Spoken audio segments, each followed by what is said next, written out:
নেত্রকোনার মদনে ছাত্রী অন্তঃসত্ত্বা হওয়ার ঘটনার মামলায় আসামিকে গ্রেপ্তার করেছে র্যাব। এই বিষয়ে বিস্তারিত জানাতে জেলা পুলিশ সুপার কার্যালয়ের সামনে থেকে যুক্ত হচ্ছেন প্রতিনিধি শামীম আহমেদ। আর শামীম, আপনি রয়েছেন জেলা পুলিশ সুপার কার্যালয়ের সামনে। এই মুহূর্তে আপনার কাছে সেখান থেকে কি তথ্য রয়েছে? ধন্যবাদ টুম্পা।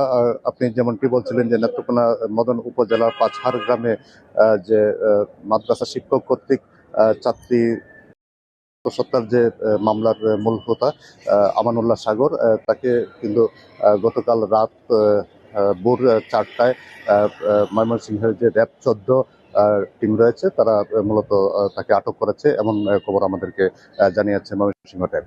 এবং আমরা খবর নিয়ে মদনতলার যে অফিসার ইনচার্জ তরিকুল ইসলাম তিনিও ব্যাপারটি নিশ্চিত করেছেন।